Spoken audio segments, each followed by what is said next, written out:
The rogue's claws were inches from the child's throat when Elara threw herself between them. She was nobody, just an Omega seamstress the pack ignored. But the Alpha's pups were screaming, their mother had vanished, and someone had to protect them. That decision should have killed her. Instead, it awakened something in the Alpha's wolf. Something that refused to let her go. Hey there, beautiful souls. Welcome back to the channel, or if you're new here, welcome to the pack. I'm so glad you're here with me today. Drop a comment below and tell me where you're watching from. I love connecting with you all. And if you haven't already, hit that subscribe button and join our family. Trust me, you won't want to miss what happens next in this story. It's going to break your heart and put it back together in ways you never saw coming. Now, let's dive in. The smoke still hung thick in the air. Elara's lungs burned with every breath she dragged in, but she didn't move. Couldn't move. Her arms were locked around the two small bodies pressed against her chest, their faces buried in the torn fabric of her dress. Blood, hers, theirs, she didn't know anymore, soaked through the cotton and stuck to her skin. Her vision swam. The world tilted. But she held on. Mama, the smaller one whimpered. A little girl, no more than 4, with dark curls matted against her forehead. Mama, where are you? Elara's throat closed. She didn't have the heart to tell her the truth. Your mother ran, asterisk. Your mother left you to die, asterisk. Instead, she tightened her grip and whispered, shoo, sweet girl. I've got you. I've got you both. The boy, older, maybe 6, said nothing. He hadn't spoken since the attack began. But his small fingers dug into Elara's sides like claws, and she could feel his heart hammering against her ribs. Around them, the pack house burned. Flames licked up the eastern wall where the rogues had broken through. Shouts echoed from somewhere deeper in the compound, warriors still fighting, still dying. The uprising had come without warning, brutal and swift, and it had torn through the Silvercrest pack like a wildfire through dry grass. Luna Celine had been in her chambers when it started. Elara had seen her, just a glimpse, a flash of silver hair and wild eyes as the Luna bolted down the corridor. Not toward the nursery. Not toward her children. Away, asterisk. Elara had been coming up the stairs with fresh linens, her head down as always, trying to be invisible. That's what Omegas did. They stayed quiet. Stayed small. Stayed out of the way. But then she'd heard it. The crash of splintering wood. The snarl of rogue wolves. And the high, terrified scream of a child. Her feet had moved before her mind could catch up. She'd burst into the nursery just as a rogue lunged for the girl. No thought. No plan. Just her body between the monster and the pups, her hands shoving them behind her as claws raked across her shoulder. The pain had been white-hot, blinding. But she hadn't let go. Now, pressed into the corner of the burning room with her back against the wall and her arms wrapped around the Alpha's children, Elara tried to remember how to breathe. Stay awake. Stay awake. They need you, asterisk. Footsteps thundered in the hallway. Her pulse spiked. She tensed, ready to fight again even though she had nothing left.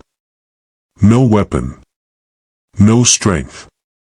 Just her body and the fierce, animal instinct to protect what was hers. Except they weren't hers. They were his. Alpha Kael's. And he was going to come home to find his mate gone and his children. The door exploded inward. Elara flinched, pulling the pups tighter, but the scent that hit her wasn't rogue. It was pine and rain and something darker, something that made her wolf whimper and flatten inside her chest. Alpha *. Kael stood in the doorway, and for a moment, he looked like death itself. Blood streaked his face. His shirt was torn, hanging in shreds from his shoulders. His eyes, those piercing gray eyes that had never once looked at her, not in all her years in this pack, swept the room with a cold, lethal precision. They landed on the bodies of the rogues she'd killed. Then on her. Elara's breath hitched. She expected fury. Expected him to demand why an Omega had dared to touch his children, why she was here at all when she should have been cowering in the servant quarters with the others. But Kael didn't speak. He crossed the room in 3 strides, dropped to his knees in front of her, and his hands, large, rough, trembling, hovered just above her shoulders. "Let me see," he said, and his voice cracked. "Let me see them." Elara's arms loosened. The little girl pulled back first, her tear-streaked face turning up toward her father. "Papa." She launched herself at him, and Kael caught her, pulling her into his chest with a sound that was half sob, half growl. The boy followed, silent but clinging, and for a moment, the Alpha just held them. His eyes closed. His jaw clenched. And then he looked at Elara. Really looked. His gaze dropped to the blood soaking her dress, the gashes across her shoulder and side, the bruises blooming purple along her throat. She saw his nostrils flare. Saw the way his pupils dilated, his wolf rising fast and dangerous beneath his skin. "You're hurt," he said, and it wasn't a question. Elara shook her head, even though the movement made the room spin. "I'm fine. They're safe. That's all that. You're hurt, *. The command in his voice made her freeze. Kael shifted his children gently to the side and moved closer. Too close. Close enough that she could feel the heat radiating off him, could see the gold flecks in his gray eyes as they raked over her again. "Who are you?" he asked quietly. Her heart dropped. Of course he didn't know her. Why would he? "Elara," she whispered. I'm just a seamstress. I work in the..." His hand came up, and she flinched before she could stop herself. But he didn't strike. He cupped her face. The touch was so gentle, so impossibly careful, that Elara forgot how to breathe. "You saved them," Kael said, and his voice was raw. "You saved my children." She nodded, unable to speak. Something flickered in his eyes. Something she didn't understand. His thumb brushed across her cheekbone, wiping away a smear of ash, and his wolf, she could feel it, pressing against her skin, wrapping around her like a living thing. Claiming. Choosing. Kael's expression shifted. Confusion. Then shock. "No," he breathed. But his wolf didn't care. It had already decided. What just happened?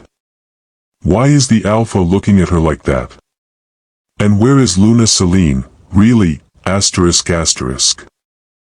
If you're hooked, drop a comment and let me know what you think is going to happen next. And don't forget to subscribe, you're not going to want to miss on this story.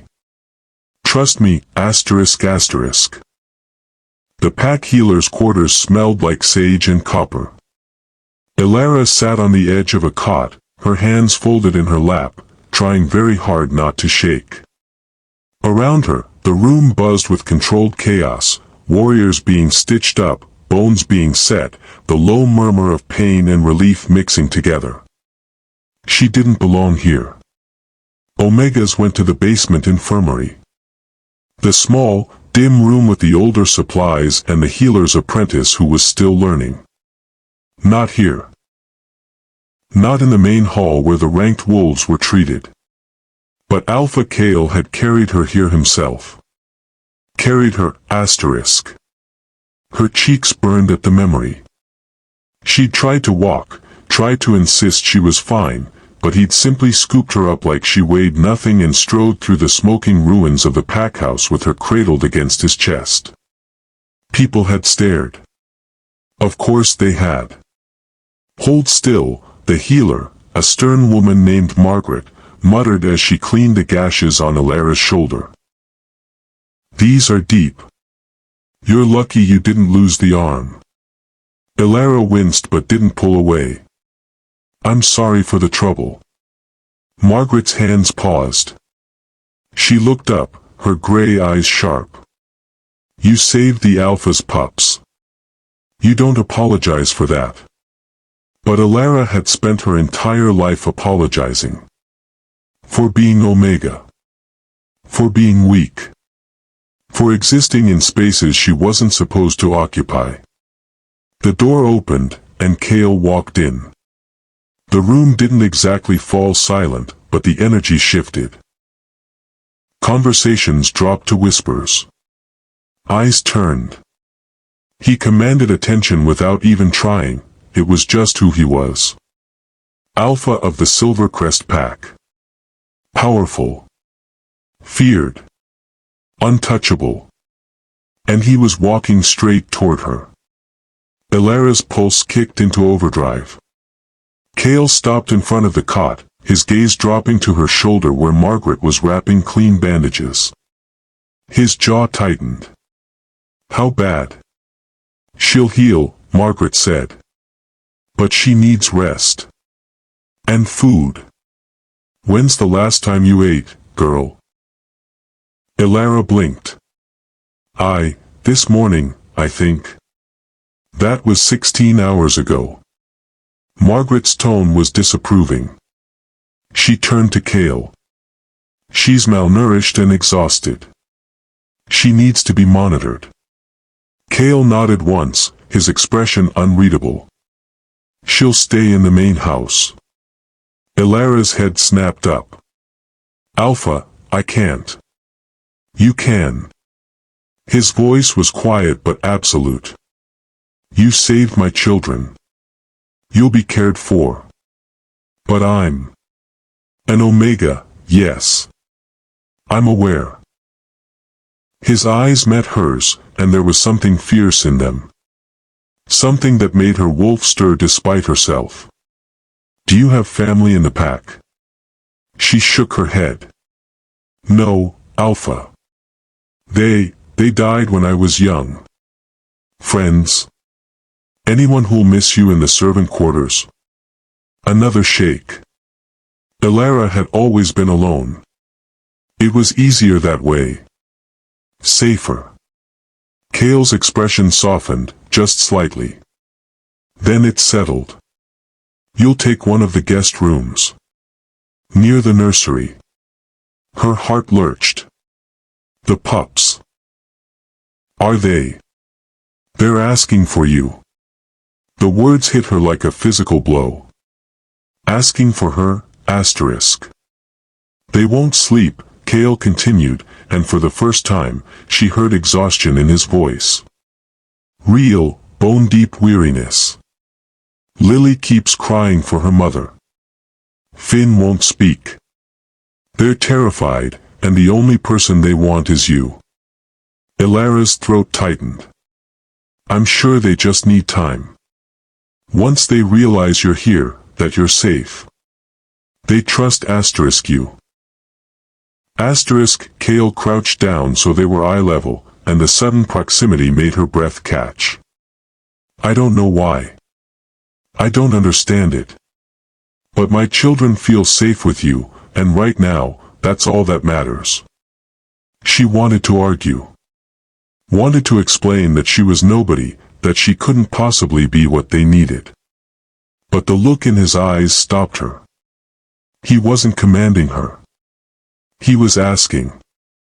Okay, she whispered. I'll stay. Relief flickered across his face, there and gone in an instant. He stood, nodding to Margaret. Make sure she has everything she needs.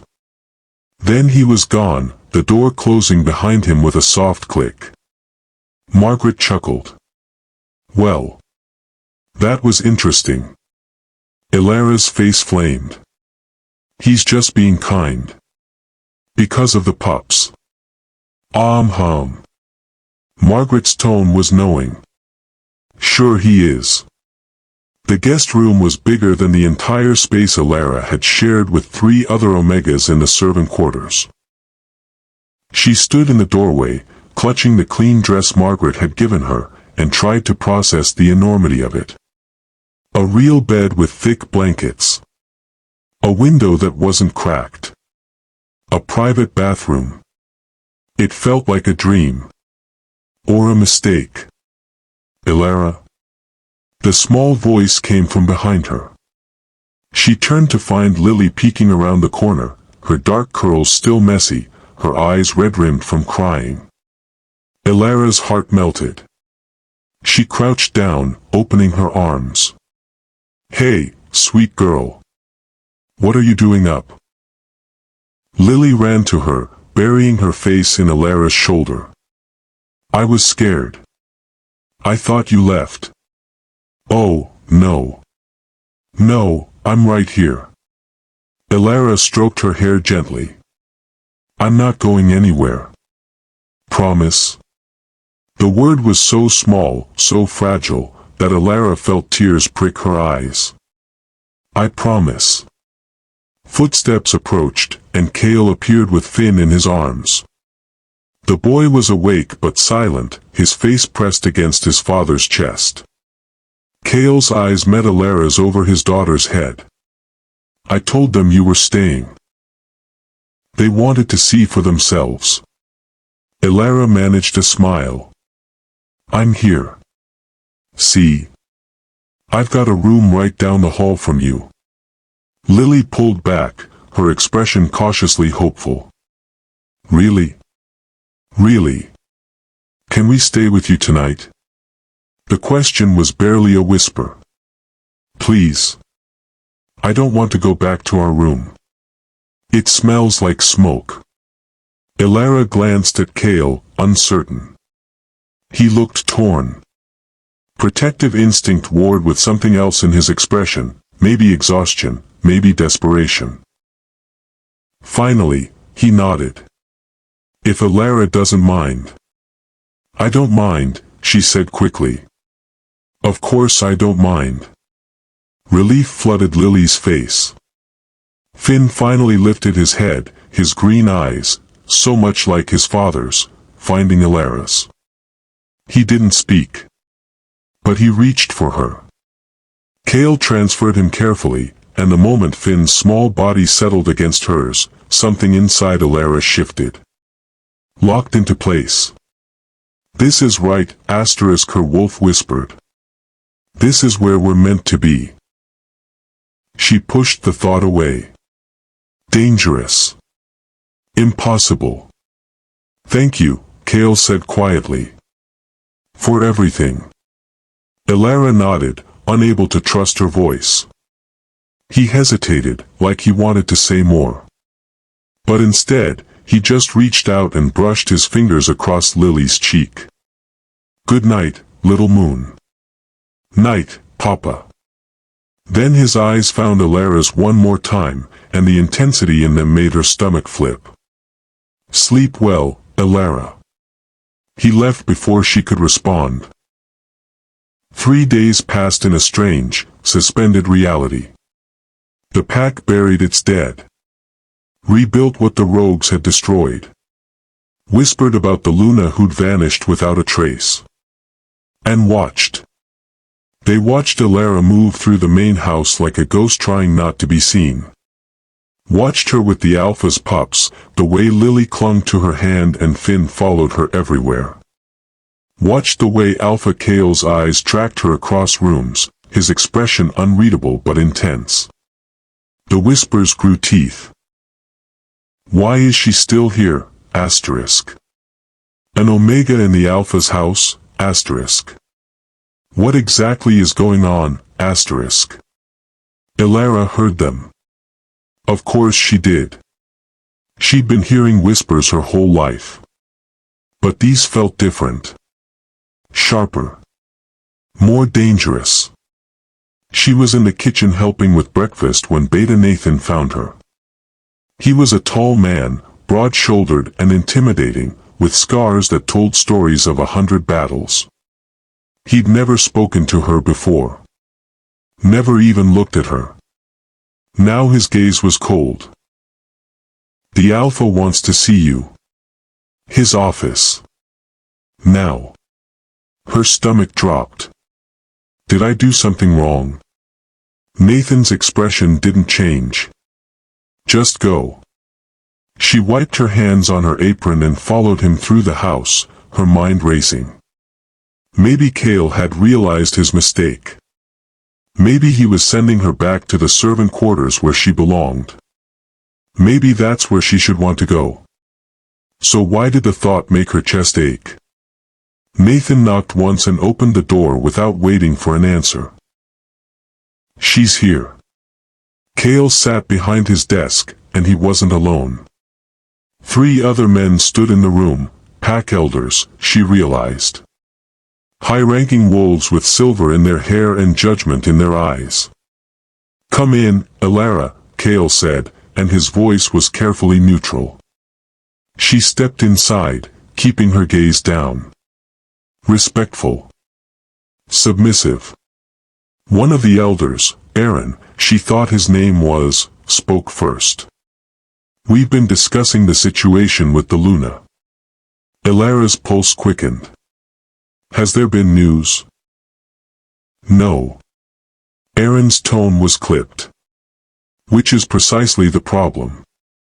She's been missing for 3 days. No body. No trail. Nothing. We believe she's alive," another elder, Theo, added. "And that she left willingly." The words hung in the air like poison.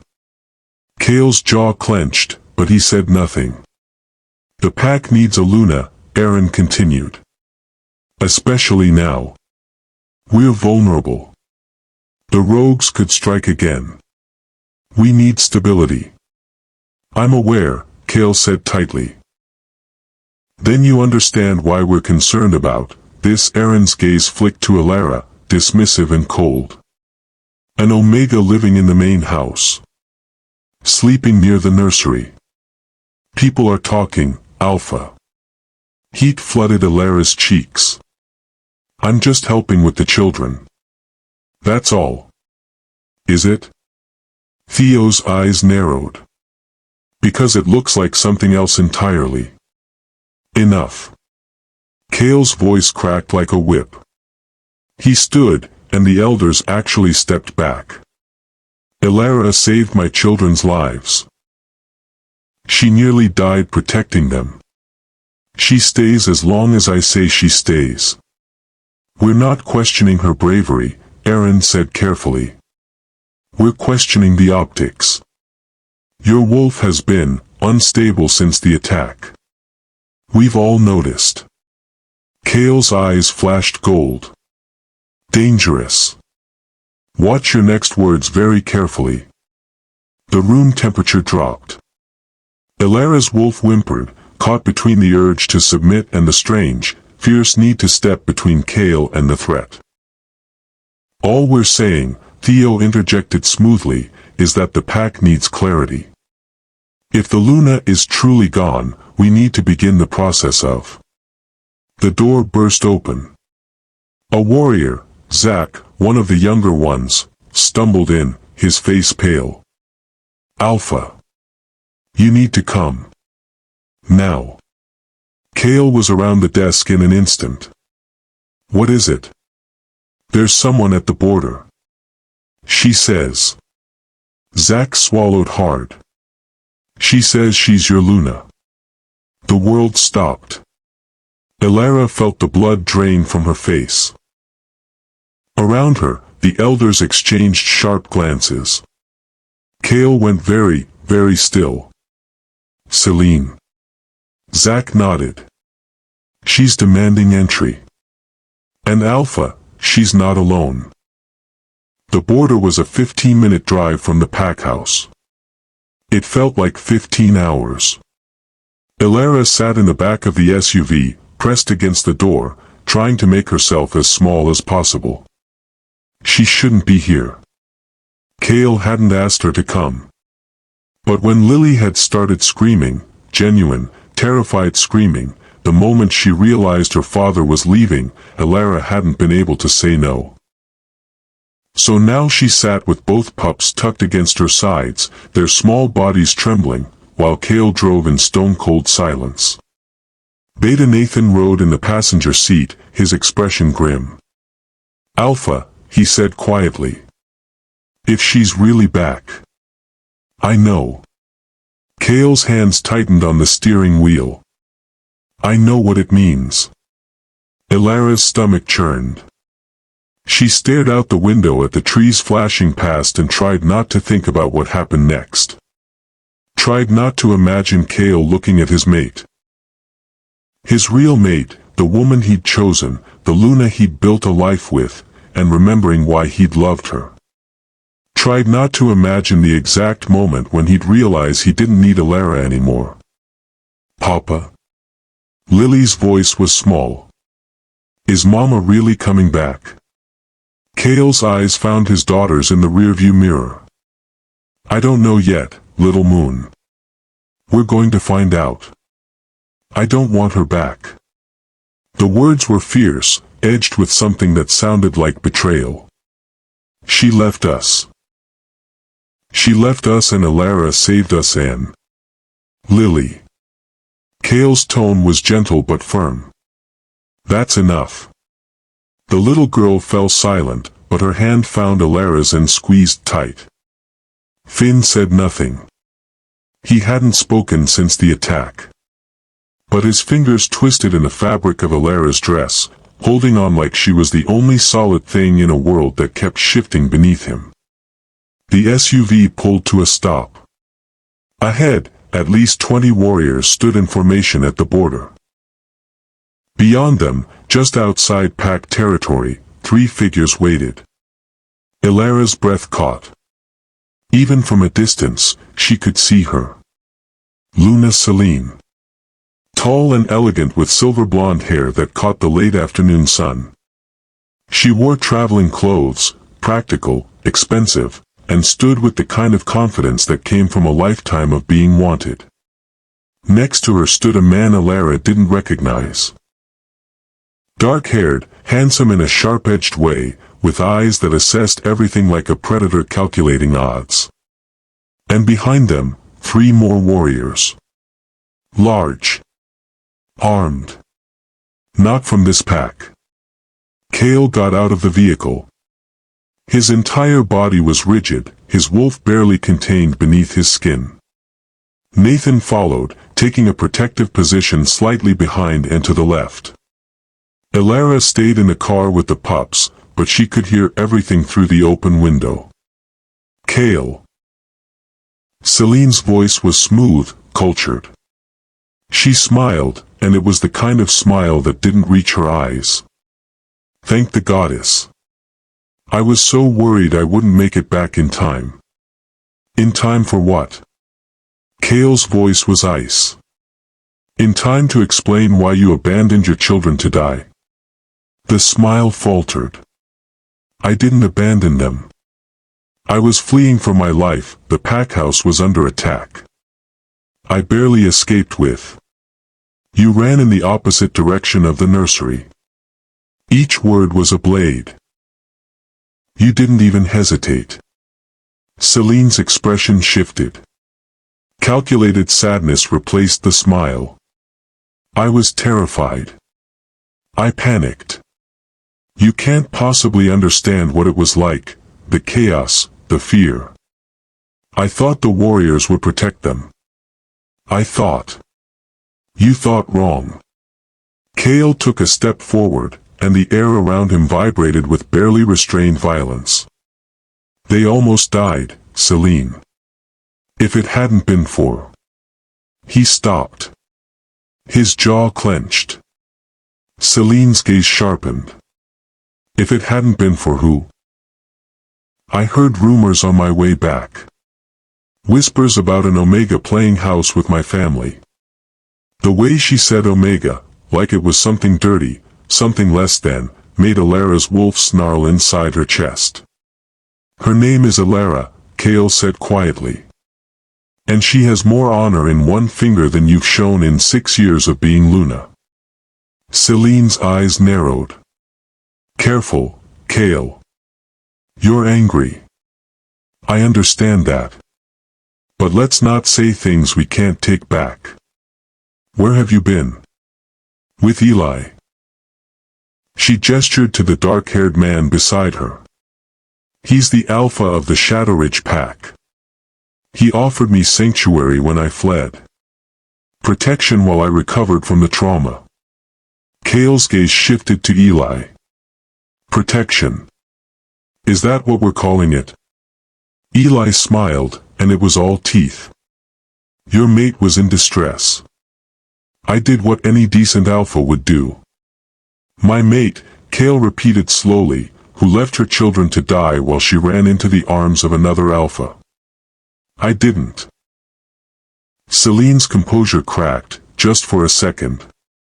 This is ridiculous. I made a mistake. I was scared. But I'm here now, and I'm ready to come home. To fix things. To be the Luna this pack needs. You're 3 days too late. Celine's expression hardened. What's that supposed to mean? It means, Kael said, his voice dropping to something dangerous, that my children don't trust you anymore. It means the pack has seen who you really are. And it means I'm not sure there's anything left to fix. For a long moment, Celine just stared at him. Then her gaze shifted past him, landing on the SUV. On Elara. The hatred that flashed across her face was so sudden, so visceral, that Elara actually flinched. That's her, isn't it? Celine's voice turned venomous. The little Omega who thinks she can take my place. She's not trying to take anything, Kael said. She's caring for our children because someone had to. Our children don't need an Omega playing pretend mother. They need their actual mother. Do they? Kael's question was quiet. Deadly. Because when Lily woke up screaming last night, she didn't call for you. She called for Elara. The words hit their mark. Celine's face went white, then red. You've been gone 3 days, Kael continued. 3 days, and you show up now with another alpha and armed warriors at your back. So tell me, Celine, what's really going on here? Eli stepped forward. I think what the Luna is trying to say is that she'd like to come home. And I'm here as a courtesy. To ensure her safe return. A courtesy. Nathan's voice was flat. With 5 warriors. That's not courtesy. That's a show of force. Eli's smile widened. Call it insurance. The tension ratcheted up another notch. Elara could see the Silvercrest warriors shifting, hands moving toward weapons. Could see Kael's wolf rising, his eyes bleeding gold. This was about to turn violent. She didn't think. She just moved. The car door opened, and she stepped out with Lily and Finn still clinging to her. Every eye turned. Nathan cursed under his breath. Kael's expression went from dangerous to something close to panic. But Elara kept walking until she stood beside him. Elara, he said urgently. Get back in now. Mama. Lily's voice rang out clear and heartbroken. She was looking at Celine, her eyes swimming with tears. Why did you leave us? Celine's composure shattered. For just a second, Elara saw real emotion cross her face, guilt, shame, something that might have been grief. Then it was gone, replaced by cold calculation. Baby, I didn't leave you. I would never. You did. Lily's small body was shaking. You ran away and left us, and the bad wolves came and they hurt Elara and... Lily, that's enough. Celine's tone turned sharp. You're confused. You don't understand what happened. I understand perfectly. The little girl pressed closer to Elara. You left. And Elara stayed. She saved us. She's our mama now. The words detonated like a bomb. Celine's face went utterly blank. Then she laughed. It was a cold, brittle sound that made Elara's skin crawl. Mama now. Oh, that's precious. Her gaze fixed on Elara, dissecting her like something under a microscope. You've been busy, haven't you? Worming your way into my family. Playing the hero. Whispering poison in my daughter's ear. She hasn't done anything wrong. Kael's voice was deadly calm. The kind of calm that preceded violence. And you need to choose your next words very carefully, Celine. Or what? Celine's mask slipped entirely. You'll defend the Omega over your own mate? Over the woman who gave you those children? The woman who abandoned those children? I explained that. Celine's voice rose. I was terrified. I made a mistake. But I'm here now, and I'm taking back what's mine. My title. My home. My family. They're not possessions, Elara heard herself say. The words were quiet, but in the sudden silence, they rang like a bell. Celine's head snapped toward her. Excuse me. Elara's heart was pounding so hard she thought it might break through her ribs. Every instinct screamed at her to back down, submit, run. But Lily's hand was in hers, and Finn's face was pressed against her side, and she couldn't. She wouldn't. The pups, Elara said, her voice steadier now. They're not possessions you can just reclaim. They're children. They're scared and hurting and they need. Don't you dare tell me what my children need. Celine took a step forward, and her wolf bled into her voice. Dominant. Commanding. Everything in Omega was supposed to cower before. You're nothing. A weak little Omega who got lucky and thinks that makes her special. But luck runs out, sweetheart. And when it does, you'll remember exactly where you belong. The threat was clear. Unmistakable. Kael moved so fast Elara barely saw it. 1 second he was beside her. The next he was between her and Celine, his presence a wall of barely controlled fury. Threaten her again, he said softly, and you'll find out just how little our bond means to me now. Shock rippled through the gathered wolves.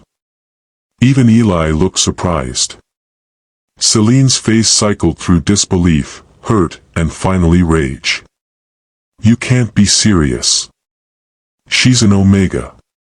You can't possibly. I don't care what she is. Kael's eyes were fully gold now, his wolf completely in control. She saved my children. She's cared for them when you abandoned them. And she's shown more strength in 3 days than you've shown in 6 years.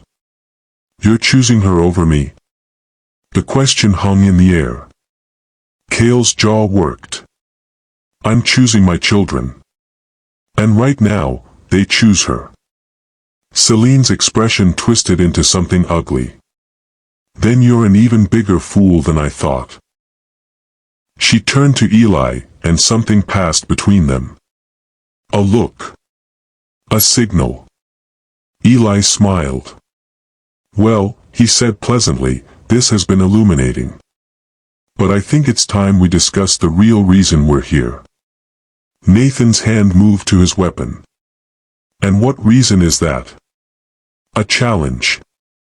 Eli's eyes locked on Kael. For the Silvercrest territory. I'm formally challenging you for the position of Alpha, Kael. And when I win, Selene will be Luna again, but of a much more powerful pack. One that knows how to handle its Omegas. The words hit like a physical blow. A challenge for Alpha meant a fight to the death. Elara's knees went weak. Around them, the Silvercrest warriors bristled, ready to fight. But pack law was clear. If a challenge was issued, it had to be answered. And the Alpha had to face it alone. Kael's expression didn't change. You orchestrated this. Both of you. Selene had the grace to look slightly uncomfortable. I did what I had to do. You were never going to give me what I deserved. But Eli will. And together, we'll build something better than you could ever imagine. You'll build it on the bodies of my pack. Only if they resist. Eli shrugged. I'm not unreasonable. Bend the knee, and most of them can stay. The weak ones will cull, of course. The Omegas, the elderly, the ones who can't contribute. Standard procedure. Horror washed through Elara in a cold wave. You're insane, Nathan said flatly. I'm ambitious. Eli's smile never wavered. There's a difference. So what do you say, Kael? Do you accept my challenge? Or do we do this the messy way? Kael looked at Eli. Then at Selene. Then, finally, at Elara. And in his eyes, she saw something that made her chest ache. Not regret. Not goodbye. Promise, asterisk. I accept, Kael said. 3 days from now. At the old grounds. Traditional rules. Eli's grin widened. Perfect. We'll see you then. He and his warriors stepped back, melting into the trees with Selene following. But before she disappeared, the former Luna looked back one last time. Her eyes met Elara's. And the hatred there was absolute. The drive back was silent. Lily cried quietly against Elara's shoulder. Finn still didn't speak. And Kael's hands were white-knuckled on the steering wheel. When they finally reached the pack house, Nathan grabbed Kael's arm. You can't seriously be considering fighting him. He's got 40 pounds on you and he's been training specifically for this. Hill. I know. Kael's voice was hollow. But I don't have a choice. There's always a choice. Not this time. Kael pulled away gently. Get everyone inside. Double the guards. I need to think. He walked into the pack house without looking back. Elara stood in the driveway with the pups, her heart breaking, and realized with crystal clarity that she was about to lose everything that had started to feel like home. What's going to happen now? Can Kael possibly win this fight? And what will happen to Elara and the pups if he doesn't? Asterisk asterisk. Drop a comment with your thoughts, I love reading them. And if you're not subscribed yet, now's the time. Everything is going to change soon, asterisk asterisk. The next 2 days passed in a haze of dread. Kael trained from dawn until dusk, pushing his body to its limits in the clearing behind the pack house. Elara watched from the window sometimes, unable to look away even though every blow he took in practice made her flinch. Nathan and the other warriors rotated sparring with him, but she could see the worry in their faces. Eli was bigger. Stronger. Younger. And he was coming to kill their alpha. The pack felt it too. The tension was suffocating.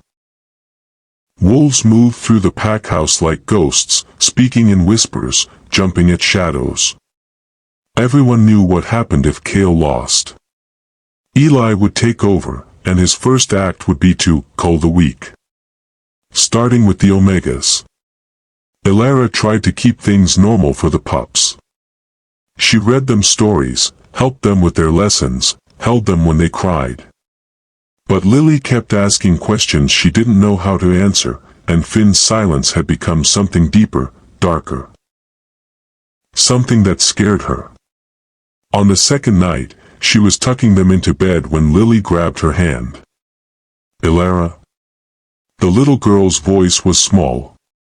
"If Papa loses, what happens to us?" Elara's throat closed. She couldn't lie. Wouldn't insult Lily's intelligence with false comfort. "I don't know, sweetheart. Will we have to go with Mama? With her and that scary man?" The thought made Elara's stomach turn. "Your father isn't going to lose. But what if he does?" Tears spilled down Lily's cheeks. "What if he dies and we're alone again, Anne?" "You won't be alone." The words came out fierce, certain. "I promise you, no matter what happens, I will keep you safe. Both of you. Do you understand me?" Lily nodded, sniffling. Beside her, Finn finally looked up. His green eyes met Elara's, and she saw the question there.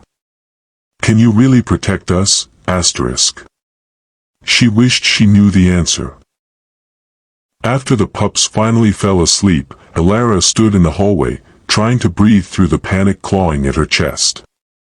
She needed air. Space. Something. Her feet carried her outside before she'd made the conscious decision to move. The night was cool, the moon nearly full overhead. She walked without thinking, following the path toward the forest edge, and didn't realize where she was going until she heard the sound of wood splintering. The training clearing.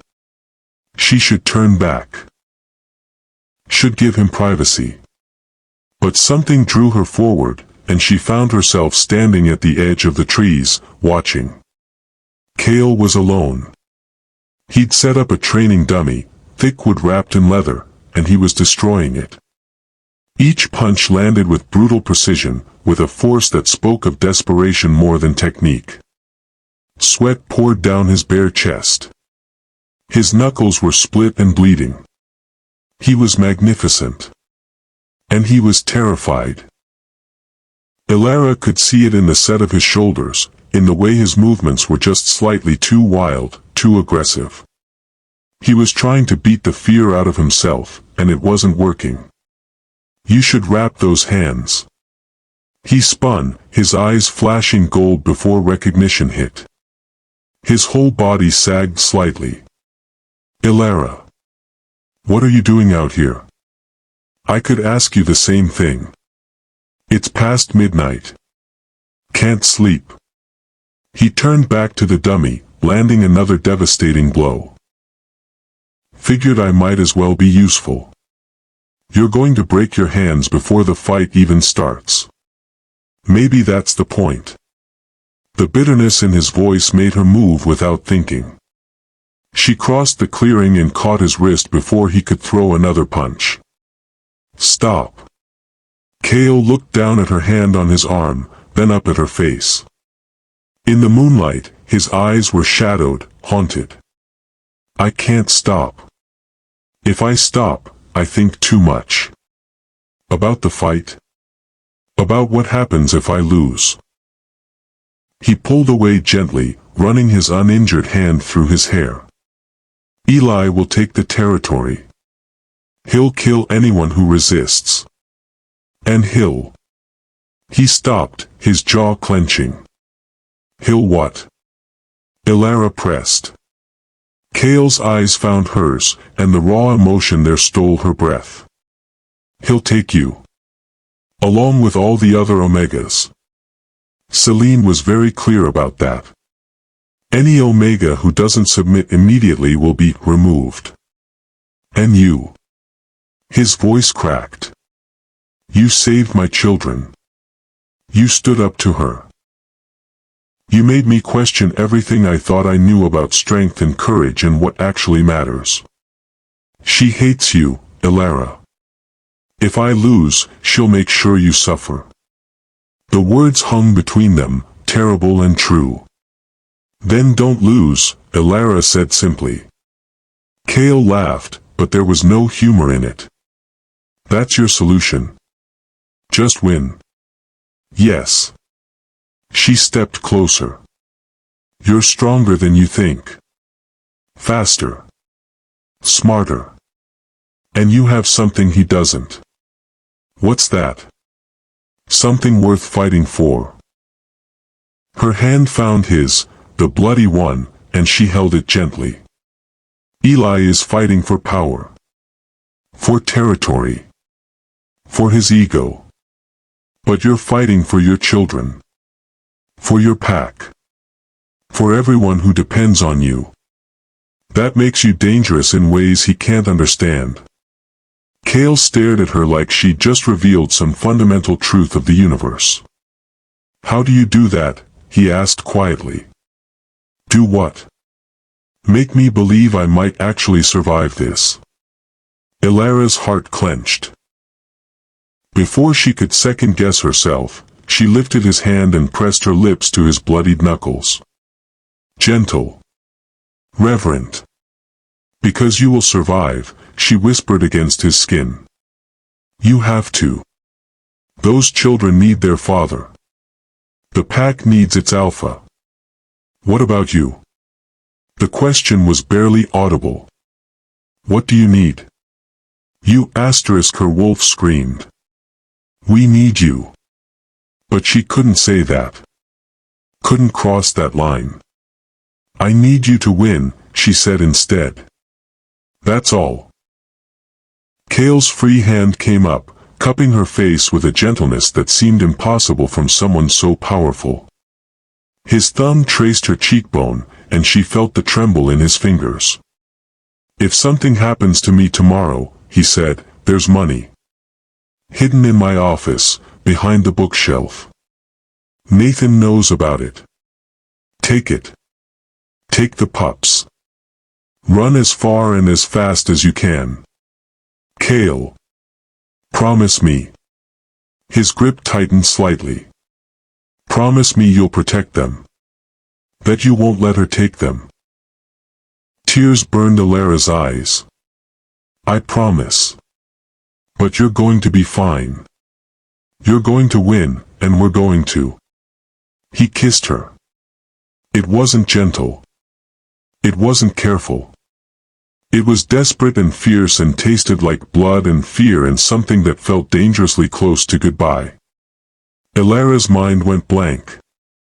Her wolf surged up, singing, claiming, "Finally, finally, finally."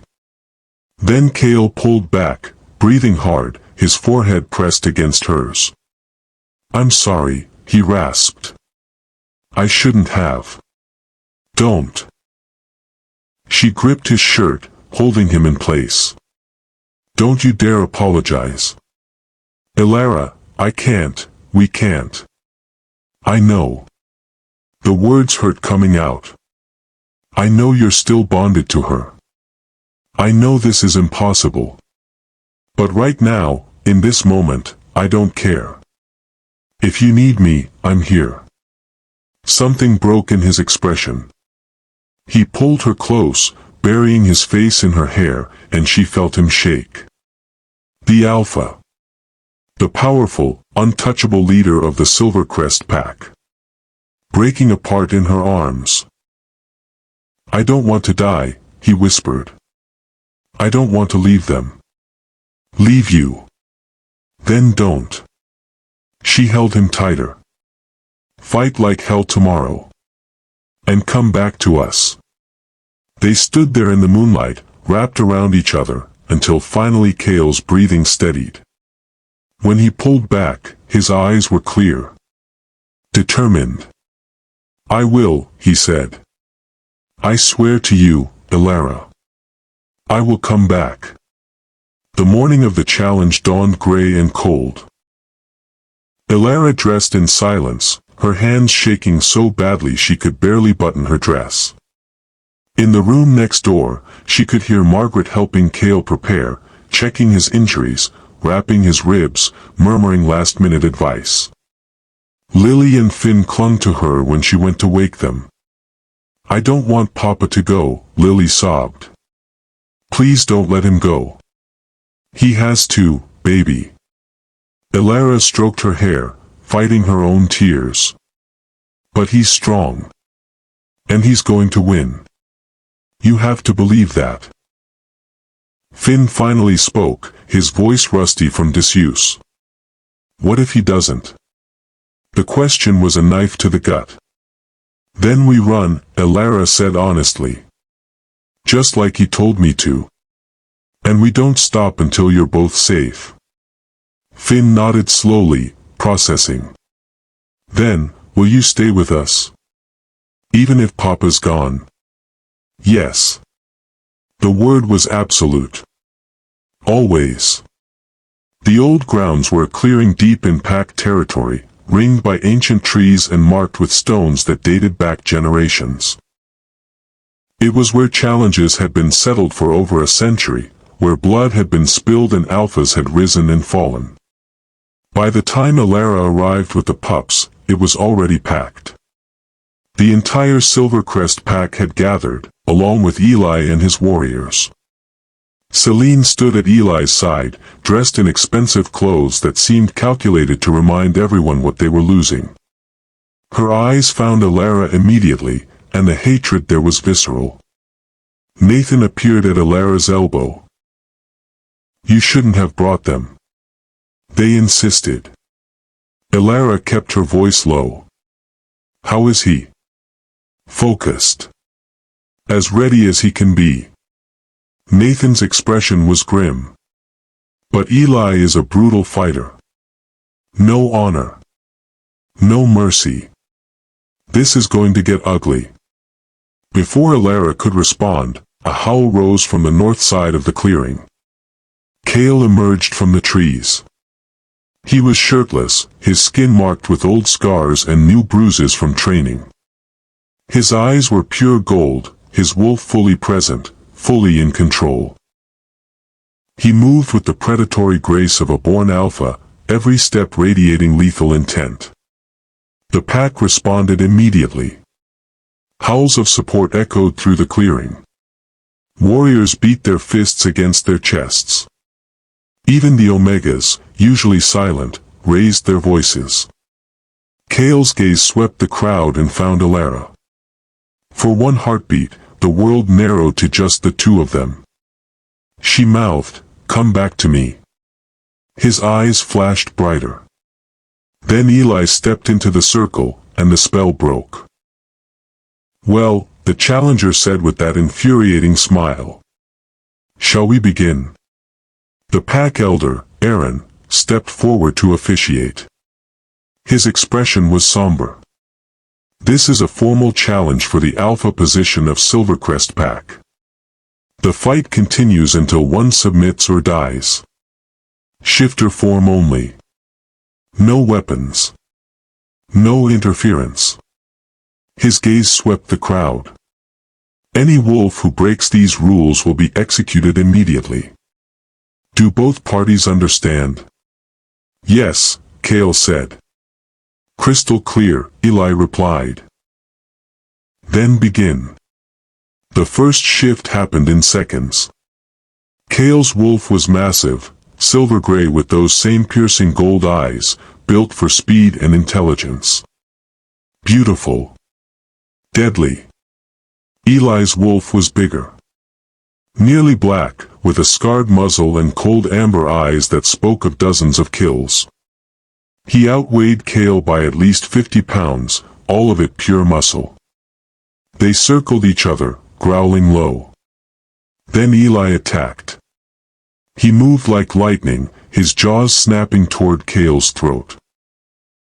Kael dodged, but barely. Eli's teeth caught his shoulder, tearing through fur and flesh. First blood. The crowd roared. Kael retaliated immediately, using his smaller size to dart under Eli's guard. His teeth found the challenger's front leg, and he bit down, crushing bone with the force of an alpha's jaw. Eli howled in pain and threw him off. They broke apart, circling again. Both bleeding now. Both furious. Elara's nails dug into her palms. Beside her, Lily was crying, her face buried in Elara's side. Finn watched with wide, terrified eyes. "Papa's hurt," he whispered. "He's okay," Elara lied. "He's okay." But he wasn't. Eli was faster than he should have been for his size. Brutal. Efficient. He attacked again and again, driving Kael back, opening new wounds. Blood stained the ground. The grass turned red. Kael fought brilliantly, using strategy where Eli used brute force, targeting joints and vulnerable spots. But he was losing ground. The pack felt it. The howls of support turned uncertain. Nathan swore under his breath. Then Eli got his jaws around Kael's back leg. The snap was audible. Kael went down. No. The scream tore from Elara's throat before she could stop it. Eli released him and stepped back, limping but victorious. Kael struggled to rise, but his leg wouldn't support him. Blood poured from a dozen wounds. "Submit," Eli growled, his wolf's voice carrying across the clearing. "Submit and I'll make your death quick." Kael's response was to lunge. He moved on 3 legs, pure determination overriding pain, and went for Eli's throat. But his injured leg betrayed him.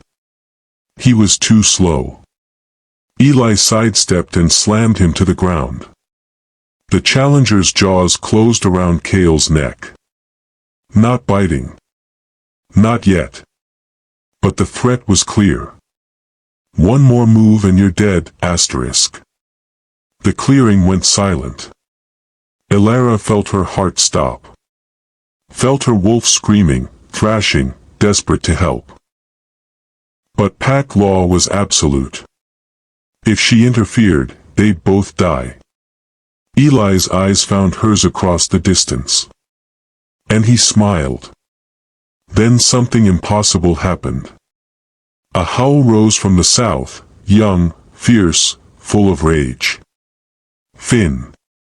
The 6-year-old boy shifted for the first time in his life, his small wolf bursting forward with the force of pure emotion.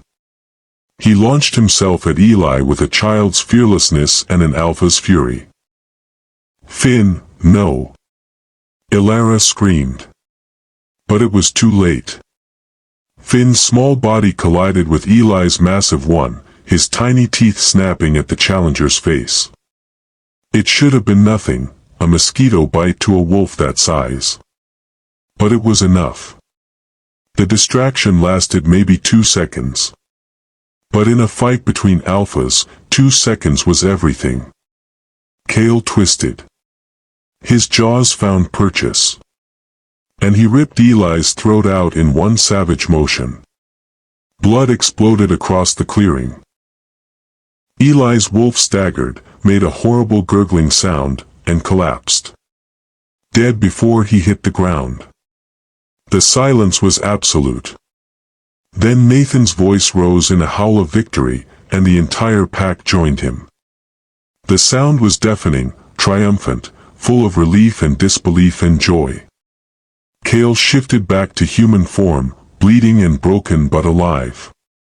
He dragged himself toward Finn, who'd also shifted back and stood naked and shaking, staring at what he'd done. "Come here," Kael rasped, pulling his son into his arms. "You're okay. You're safe." Finn burst into tears. "I broke the rules. I'm sorry, Papa, I'm sorry. You saved me." Kael held him tighter. "My brave boy. You saved me." Across the clearing, Celine's face had gone sheet white. Her plan had failed. Her ally was dead. And judging by the way the Silvercrest wolves were looking at her, she knew exactly what came next. She ran. 2 warriors caught her before she made it to the trees. Kael struggled to his feet, swaying. Nathan rushed to support him, but Kael waved him off. He limped across the clearing until he stood in front of his former mate. "You conspired to kill me," he said, his voice carrying despite the exhaustion.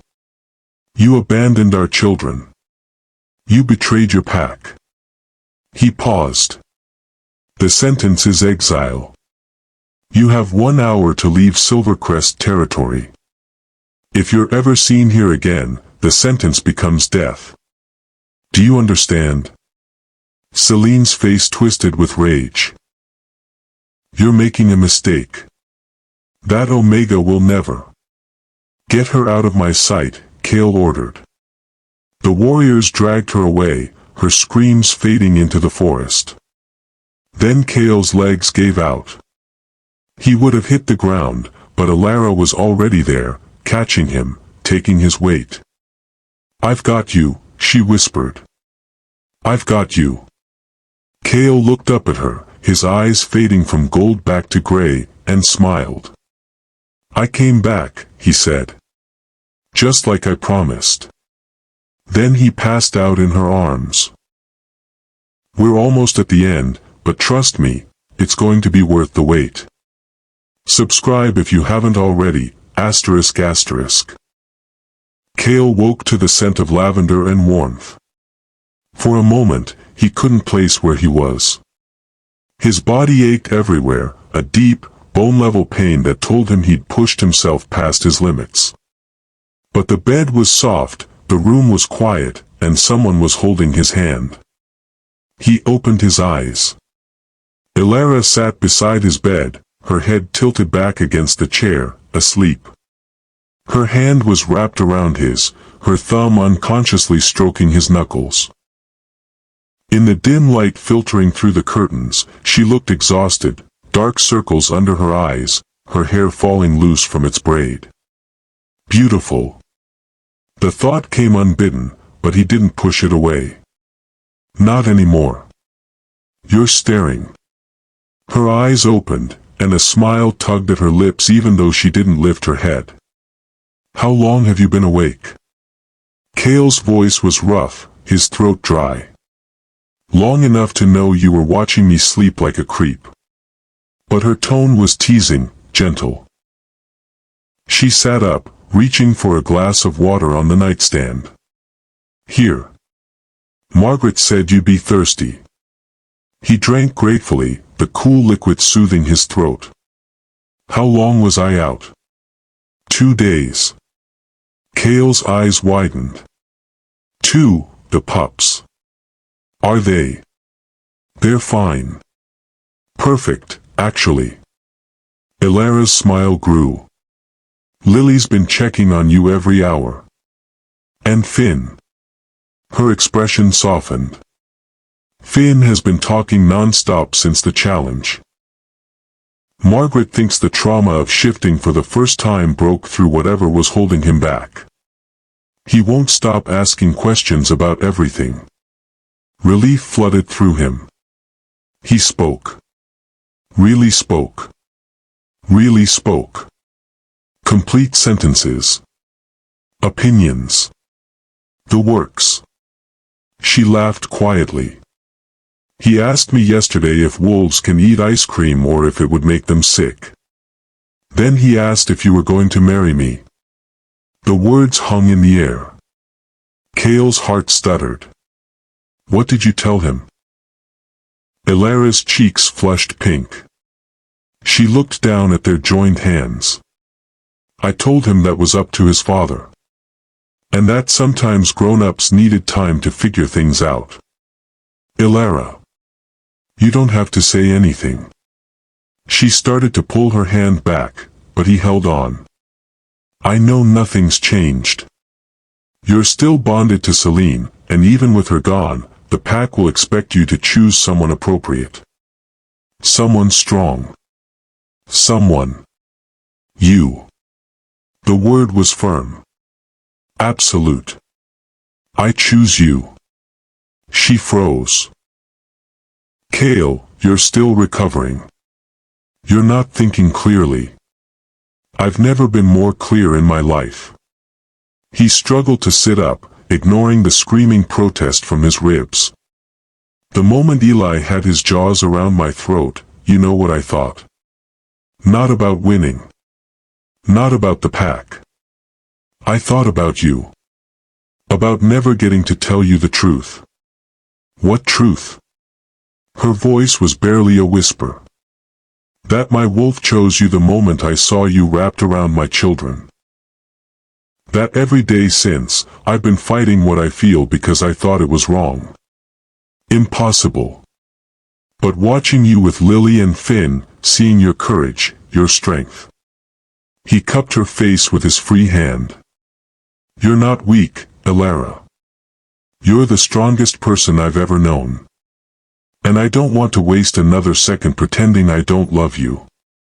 Tears spilled down her cheeks. You love me. Desperately. Completely. Probably since the first moment, but I was too stubborn to admit it. His thumb wiped away her tears. I know I'm asking for something impossible. I'm still technically bonded to Celine, and breaking a mate bond is painful. Dangerous. Sometimes fatal. Elara finished, her expression worried. Kael, I don't want you to risk your life for my future. For my happiness. He smiled. That's exactly what I want to risk it for. Margaret says there's a ritual. Ancient, rarely performed, but possible. It requires a full moon and, he hesitated. And a willing replacement bond. Understanding dawned in her eyes. You want to bond with me. Officially. Only if you want it to. I know it's fast. I know you deserve better than a broken alpha with 2 traumatized pups and a pack that's going to have opinions about an Omega Luna. She kissed him. It was soft and sweet and tasted like tears and hope and everything Kael had been too afraid to want. When she pulled back, she was smiling. Yes. Yes. Yes, I'll bond with you. Yes, I love you. Yes to all of it. She laughed through her tears. I've loved you since you carried me to the healer's quarters like I mattered. Like I was worth protecting. And I love your children like they're mine. So yes, Kael. 1,000 times yes. He pulled her onto the bed, ignoring the pain, and held her like she might disappear if he let go. The full moon is in 3 days, he murmured against her hair. Think you can put up with me that long? I think I can manage. The next 3 days passed in a whirlwind. Kael recovered faster than Margaret expected, his alpha healing accelerating now that he'd made his decision. The pack buzzed with rumors, some supportive, some scandalized, all fascinated. An Omega Luna was unheard of. But so was an Omega who'd single-handedly saved the Alpha's pups and stood up to a former Luna. Nathan called a pack meeting to address the situation. Elara stood beside Kael in the great hall, her hand in his, trying not to shake as hundreds of eyes watched them. Some looked curious. Others disapproving. A few, mostly other Omegas, looked hopeful. I know you all have questions, Kael began, his voice carrying easily. And concerns. An Omega Luna is unprecedented in our pack. Some of you think it's wrong. Weak. A mistake. Murmurs of agreement rippled through the crowd. Let me be clear. Kael's tone hardened. Elara saved my children when my mate abandoned them. She fought off rogues with her bare hands. She stood beside me through the worst crisis this pack has faced in decades. If you think that's weak, then you don't understand what strength actually means. But Alpha, one of the elders, Aaron, spoke up. The role of Luna requires dominance. Authority. How can an Omega command respect? Before Kael could respond, a voice rang out from the back. She already does. Hannah, one of the Omega servants, stepped forward. Her hands trembled, but her voice was steady. Elara has spent her entire life being told she was less than. Worthless. Invisible. But when it mattered, she didn't hesitate. She put herself between danger and innocent pups. That's not weakness. That's courage. And if she can be Luna, then maybe the rest of us can stop apologizing for existing. Silence. Then another Omega stood. Then another. Within moments, a dozen of them were on their feet, their eyes shining with something that looked like hope. Kael squeezed Elara's hand. She squeezed back, her throat tight with emotion. Anyone else? Kael asked the room. An older warrior, Zane, stood.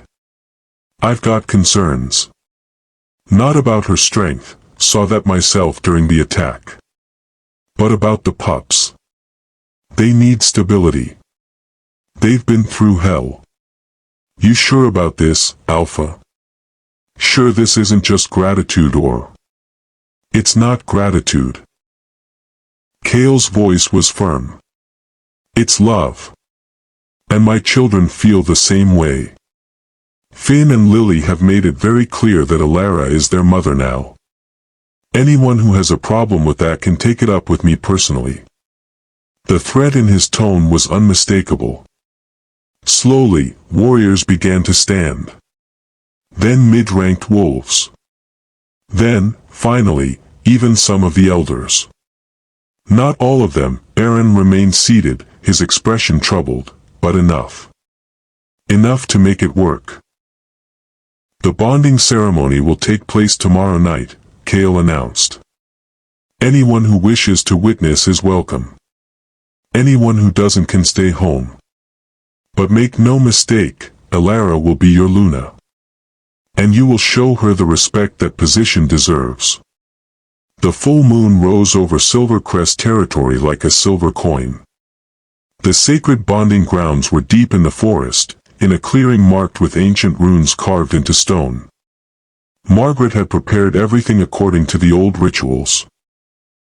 Candles, herbs, the ceremonial blade. Elara wore a simple white dress, her hair loose and flowing. No makeup. No jewelry. Just her. Kael wore traditional Alpha garb, leather and silver, the marks of his position etched into the fabric. The pack gathered in a circle around them. Lily and Finn stood at the front, holding hands, their eyes wide with excitement. Margaret stepped forward, her expression solemn. We gather under the full moon to witness the severing of an old bond and the forging of a new one. This is not done lightly. The risks are great. But so are the rewards. She looked at Kael. Alpha Kael, do you freely choose to break your bond with Selene and accept the consequences? I do. And do you freely choose Elara as your mate, your partner, your Luna? I do. Margaret turned to Elara. Elara, do you freely choose Kael as your mate, your partner, your Alpha? Elara's voice didn't shake. I do. Then let the ritual begin. What followed was ancient and painful and beautiful. Margaret used the ceremonial blade to cut Kael's palm, then Elara's. Their blood mixed, dripping onto the earth. Kael's face went white as the old bond with Selene began to tear. It felt like being ripped apart from the inside, like losing a piece of his soul. But then Elara's hand gripped his tighter, and new warmth flooded in. The bond formed between them like a living thing. Golden and bright and stronger than anything Kael had ever felt. He could feel Elara's emotions, her love, her certainty. Could feel their souls intertwining, becoming something new. Something permanent. The pack howled as one. And when Kael pulled Elara into his arms and kissed her under the full moon, the bond snapped fully into place with a force that stole his breath. Mine, his wolf sang. Ours. Always. 3 months later. Elara woke to the feeling of small feet digging into her back. She smiled before she even opened her eyes. Sometime during the night, Lily had crawled into bed with them again. The little girl was sprawled sideways, taking up far more space than seemed physically possible, her dark curls a wild mess on the pillow. On Elara's other side, Kael was still asleep, one arm draped protectively across her waist. Even in sleep, he held her close. My mate, she thought, and felt the bond hum with contentment. The past 3 months had been a whirlwind. Learning to be Luna. Navigating pack politics. Dealing with the occasional wolf who still thought an Omega had no place in leadership. But every challenge felt manageable with Kael beside her. And the pups. Oh, the pups. Lily had bloomed. She laughed more, played more, started calling Elara Mama without hesitation. And Finn, her quiet, serious boy, talked so much now that sometimes she had to remind him to take a breath. He'd started training with the other pups his age, showing promise as a fighter. But what Elara treasured most were the quiet moments. The 3 of them curled up for bedtime stories. Family dinners where Lily would chatter about her day and Finn would ask philosophical questions that made Kael's eyes cross. Mornings like this, where she woke up surrounded by the people she loved most. Family. She finally had one. You're thinking too loud, Kael mumbled against her neck. His arm tightened around her waist. Too early for thinking. It's almost 9. Exactly. Too early. But he was smiling against her skin. What are you thinking about? How happy I am. He lifted his head, his gray eyes soft. Yeah. Yeah. She turned to face him, careful not to disturb Lily. I never thought I could have this. A home. A family. Someone who looks at me like I'm everything, Kael finished. Because you are. He kissed her softly, sweetly, and the bond between them glowed warm. A small voice interrupted them. Are you guys being gross again? Lily had woken up. She was grinning, her nose scrunched in exaggerated disgust. Kael laughed. Maybe. You got a problem with that, little moon? Yes. It's breakfast time and I'm starving and you're being all kissy. Lily bounced on the bed. Can we have pancakes? Mama makes the best pancakes. Mama. Elara's heart squeezed every single time. Pancakes sound perfect, she said. Go wake your brother. Lily scrambled off the bed and ran toward the door connecting to the kids' rooms. Finn. Wake up. Mama's making pancakes. A groan echoed from the other room. Kael chuckled, pulling Elara closer for one more kiss. Welcome to your life, Luna. Wouldn't change it for the world. Breakfast was chaos in the best way. Lily insisted on helping, which meant flour ended up everywhere. Finn appeared with a book. He'd recently discovered reading and now carried books everywhere, and tried to explain quantum physics to his sister while she made faces at him. Kael attempted to supervise while also fielding pack business calls from Nathan. Normal. Domestic. Perfect. After they ate, and after Elara had wiped syrup off Lily's face for the third time, Kael pulled her aside. I have something for you. He led her to his office and opened a drawer, pulling out a small wooden box. When he opened it, Elara gasped. Inside was a silver pendant, the mark of the Luna, traditionally passed from one to the next. But this one was different. Instead of the usual wolf head, it showed a wolf protecting two small pups. I had it made special, Kael said softly. Because you're not Luna despite being an Omega. You're Luna because of who you are. Because you protect what matters. Because you showed this entire pack what real strength looks like. Tears stung her eyes. Kael. He fastened it around her neck. You've given me everything. A real family. A reason to be better. A partner who isn't afraid to challenge me when I'm being an idiot. He smiled. I love you, Elara. Today, tomorrow, always. She pulled him down for a kiss. I love you too. A knock at the door interrupted them. Nathan stuck his head in, looking apologetic. Sorry to interrupt the newlywed moment, but we've got a situation. Kael sighed. What kind of situation? The good kind. 3 Omegas from the Riverwood pack just requested sanctuary. They heard about Elara, about what she did, about her being Luna, and they want to join our pack. They're tired of being treated like they're worthless. Elara's eyes widened. They want to join because of me? Nathan grinned. You're kind of a legend now. The Omega who became Luna. Who fought rogues and changed everything. Word spreading. I'd bet money we're going to get more requests. Kael looked at Elara, pride shining in his eyes. What do you think, Luna? Want to welcome some new pack members? Elara thought about Hannah and the other Omegas who'd stood up for her in the pack meeting. Thought about the changes they'd been implementing, better treatment, more opportunities, actual respect.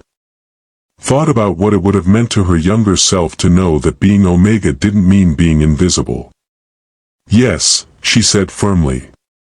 Absolutely yes. 1 year later. The nursery was painted a soft yellow.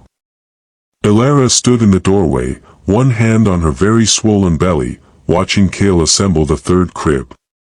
They discovered she was pregnant 4 months ago, with triplets, no less. The pack healer had been shocked.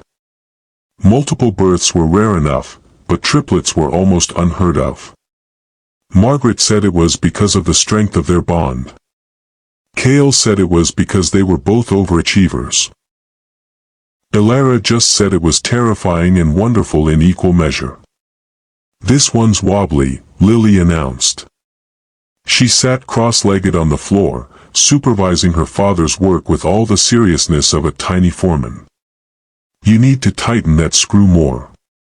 Thank you, construction manager, Kael said dryly, but he tightened the screw. Finn looked up from where he was organizing baby clothes by color.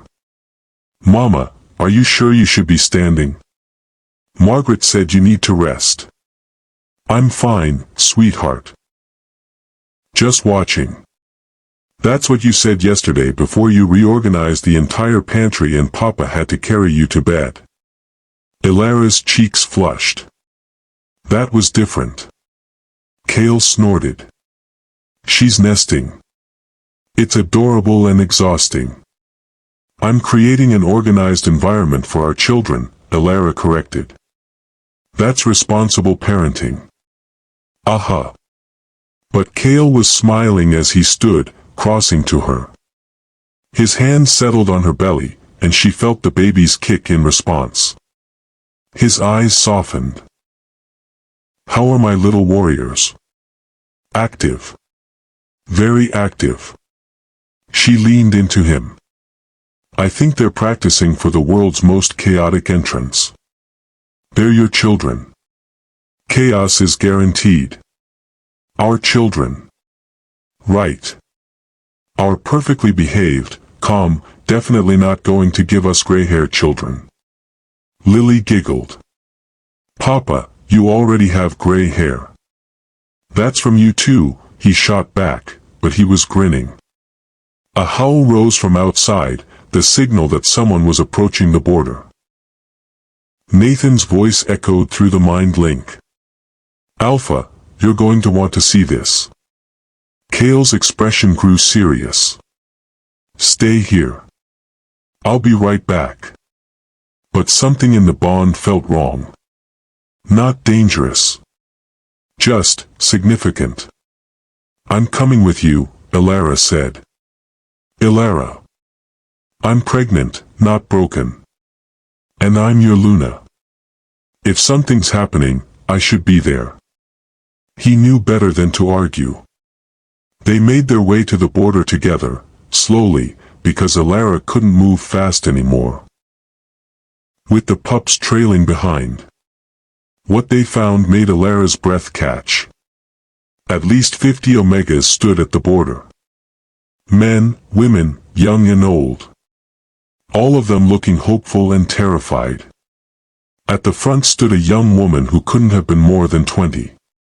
Alpha Kael, she said, her voice shaking slightly. Luna Elara. We've come to request sanctuary. All of us. We've heard about your pack. About what you've built here. About how Omegas are treated with respect. With dignity. Her eyes met Elara's. We heard about you. And we want to be part of something better.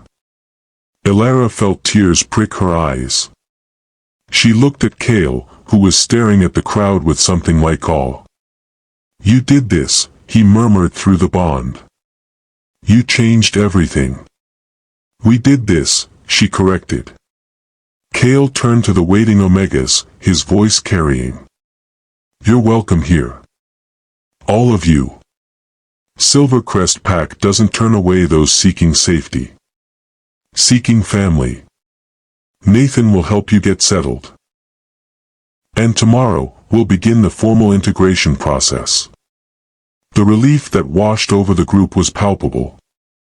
As they began filing into the territory, the young woman who'd spoken approached Elara. Thank you, she whispered. You have no idea what this means. What you mean? You proved we're not worthless. That we can be strong. That we can matter. Elara took her hand. You always mattered. Sometimes it just takes the right people to see it. That night, Elara lay in bed with Kael's hand on her belly, feeling the baby's move. What are you thinking? Kael asked softly. That a year ago, I was nobody. An invisible Omega who just wanted to survive. She turned to face him. And now I'm here. With you. With our family. Changing lives. Building something real. You were never nobody, Kael said fiercely. I just didn't see you. The pack didn't see you. But you were always strong. Always brave. Always exactly who you were meant to be. And what's that? My mate. My Luna. The mother of my children. The most incredible person I've ever known. She kissed him, deep and slow, pouring everything she felt through their bond. When they finally pulled apart, Kael smiled. I love you, Elara. Thank you for saving me. You saved me too, she whispered. We saved each other. Outside, the full moon rose over Silvercrest territory. Inside, surrounded by love and pack and family, Elara finally understood what home felt like. And it was perfect. Drop a comment and tell me your favorite moment from this entire story. And if you loved this journey as much as I loved sharing it, hit that subscribe button for more emotional, addictive stories just like this one. Thank you for being here. Thank you for watching. Until next time.